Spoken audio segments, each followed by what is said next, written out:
बिस्मिल्लाहिर्रहमानिर्रहीम अल्लाहुम्मा सल्ली अला सय्यिदिना व मौलाना मुहम्मद व अला आलिहि व सहबिहि व बारिक वसल्लम। अस्सलाम वालेकुम दोस्तों, अपना गिरदोनवा का अजीज़ व अकारिब का ज़रूर ख्याल रखा करें। आज मैं आपके सामने कुछ ताज़ा ख़बरें जो हैं, आज सारा दिन जो चलती रही, आज की जो स्टोरीज चलती रही, वो आपके सामने कुछ रखता हूँ और फिर कुछ अपने उसमें अंदाज में कुछ चीज़ें जो हैं वो ज़रूर आपसे शेयर करना चाहूँगा। आज की जो टॉप स्टोरी चलती रहती है उसमें वो बहुत सारी चीज़ें हैं, तकरीबन वो 20-22 के करीब करीब जो है ना हेडलाइन चलती रहती हैं, मुख्तलिफ उनके वाक़यात होते हैं, लेकिन जो मैं आपसे कुछ चंद शेयर करना चाहता हूँ वो ज़रूर आप उन पर तवज्जो कीजिएगा और अपनी राय ज़रूर दीजिएगा। अब इमरान खान साहब का एक बयान आता है, अल्लाह से दुआ करता हूँ कि अगर मेरी मौत लिखी है तो मुझे अरशद शरीफ वाली मौत दे, गीदड़ वाली मौत ना दे। सवाल ये है, इनकलाब इलेक्शन के ज़रिए आएगा या फिर खून रेजी होगी।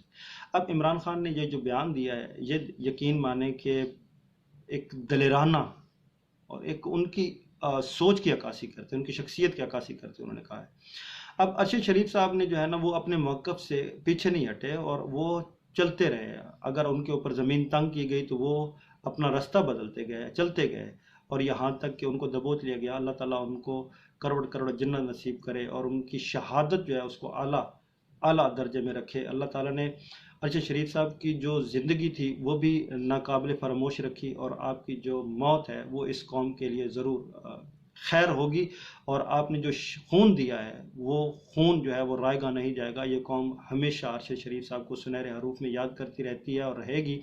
अरशद शरीफ साहब ने जो एक स्टांस लिया और आपने जिस मौक़िफ़ पे गए, आपने बेनकाब किया करप्शन को और करप्शन के केसेस को और करप्शन की जो वजूहात थी और करप्शन करने के जो सिलसिले थे, वो सारी चीज़ें आपने डिस्कस की और इसके ऊपर बहुत ज़्यादा प्रोग्राम किया। आपने फैक्ट एंड फिगर के साथ बात की।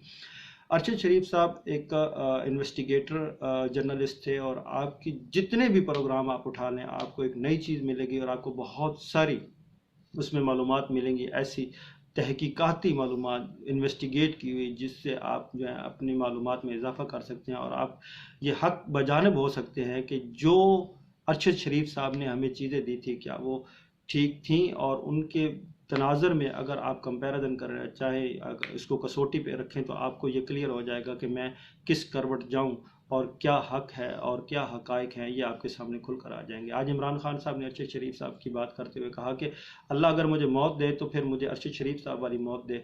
अल्लाह ताला ने जो शहादत का मर्तबा अरशद शरीफ साहब को नसीब किया, अल्लाह ताला से दुआ है कि अगर ईमान के साथ हमारी मौत है तो या अल्लाह हम सबको शहादत नसीब फरमा।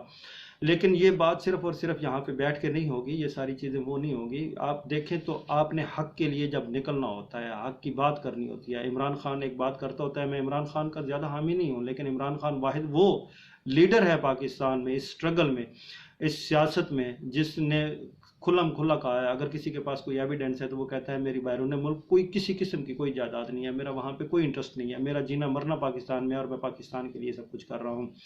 और यही वो नारा है जिसकी वजह से इमरान खान के साथ सारे लोग चलते हैं और इमरान खान जो है वो चल रहा है। और इमरान खान ने आज ये जो बयान दिया है और इमरान खान ने ये जो बात की है, ये बात वही उन्होंने की है कि गीदड़ की मौत, वो शेर शाह सूरी वो टीपू सुल्तान से एक बात मंसूब है कि वो कहते होते हैं कि शेर की एक दिन की ज़िंदगी गीदड़ की 100 साल ज़िंदगी से बेहतर है। तो इमरान खान ने कहा था कि गीदड़ वाली मौत से बेहतर है कि मैं अरशद शरीफ रहमतुल्लाह अलैह की तरह मुझे अल्लाह ताला शहादत नसीब फरमाए।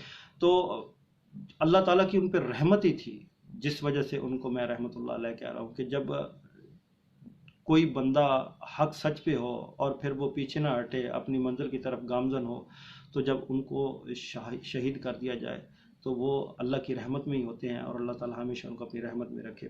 दूसरी खबर जो मैं आपसे करना चाहता हूँ, अफसोसनाक वाक़या कल एक धरने लॉन्ग मार्च में पेश आया। इमरान खान साहब के जब चल रहा था लॉन्ग मार्च तो उसमें एक रिपोर्टर जो हैं वो कंटेनर से गिर जाती हैं और उनकी जो है वो डेथ हो जाती है। अल्लाह ताला उनको जन्नत में जगह दे। तो इमरान खान साहब ने एक तो उसके लिए लॉन्ग मार्च को रोक दिया और दूसरा आज पंजाब हुकूमत ने जो उसकी फैक्ट एंड फाइंडिंग के लिए जो है एक कमेटी तश्कील दे दी है जो ये फैक्ट इकट्ठी करेगी। और सद्दब नईम साहब के जो है वो घर वाले उन्होंने भी कहा है कि हम अल्लाह की रज़ा पे राज़ी हैं اور صدق نعیم عمران خان صاحب جو ہیں وہ خود صدق نعیم کے گھر گئے، میڈیا نے واقعے پر مثبت کردار ادا کیا، آئندہ ایسے واقعات کی روک تھام یقینی بنائی جائے گی، راجہ بشارت صاحب یہ کہہ رہے ہیں۔ اب ایک اور چیز میں آپ کو مزے کی بتاتا ہوں کہ یہ پاکستان میں ہے کیا۔ جو یہ سسٹم ہے نا، اس سسٹم میں صرف انہی لوگوں کو جو ہے بار بار فائدہ پہنچتا ہے جو اس سسٹم کو توڑتے ہیں۔ ارسطو کی ایک بات یاد آ رہی ہے، یا غالباً سقراط کی تھی، وہ کہتے تھے کہ قانون مکڑی کا وہ جالا ہے جس کو بڑے جانور یا بڑی چیزیں جو ہیں وہ پھاڑ کے آگے نکل جاتی ہیں، اور جبکہ وہ چھوٹے جانور اور کمزور چیزیں جو ہیں اس میں پھنس جاتی ہیں۔ آج سینٹ کا اجلاس، چیئرمین سینٹ صادق سجرانی صاحب جو ہیں وہ سابق وزیر اعظم اور سینیٹر یوسف رضا گیلانی کی جو نااہلی کا ریفرنس ہے اس کو مسترد کر دیتے ہیں، اور صادق سجرانی صاحب کہتے ہیں کہ یہ ان کی جو نااہلی کا ریفرنس تھا اور وہ اس وقت وزیر اعظم تھے تو اس کی وجہ سے تھا، یہ رولنگ دیتے ہوئے انہوں نے اس کو مسترد کر دیا۔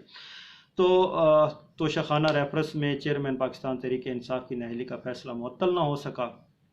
اسلام آباد ہائی کورٹ نے الیکشن کمیشن کو N95 میں نئے انتخابات سے روک دیا۔ اب مزے کی بات ہے کہ عمران خان صاحب کرم میں نہ گئے، نہ انہوں نے وہاں پہ کمپین کی، اور ون مین کے طور پہ وہ وہاں پہ بغیر کمپین سے وہ الیکشن جیتتے ہیں، اور الیکشن کمیشن کو ان 13 جماعتی اتحاد کو بھی یہ چیز کلیئر ہوتی چلی جا رہی ہے کہ عمران خان کی جو پاپولیرٹی ہے اس وقت عوام میں، اس کو یہ ڈیفیٹ نہیں کر سکتے، اور ہر بار آزما رہے ہیں کہ کسی نہ کسی طریقے سے جو ہے عمران خان صاحب کو یہ چیز نہ کرنے دی جائے، الیکشن کی طرف نہ جایا جائے۔ تو عمران خان صاحب صرف ایک ہی بات پہ مضر ہیں کہ وہ کہتے ہیں کہ الیکشن کرواؤ اور کچھ بھی نہیں اس کے علاوہ ہوگا۔ اب دیکھنا یہ ہے کہ اگر الیکشن فیئر ہو جاتے ہیں اور الیکشن کے ذریعے تبدیلی آتی ہے تو یہ میں تو کہتا ہوں کہ خام خیالی ہوگی خان صاحب کی۔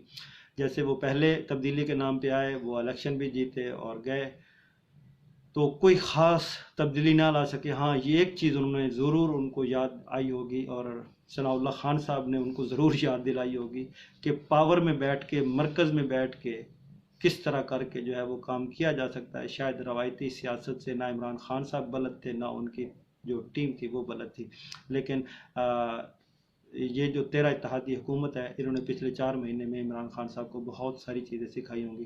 اپنا اور اس چینل کا ضرور خیال رکھیں۔ مجھے دیں اجازت، اللہ حافظ۔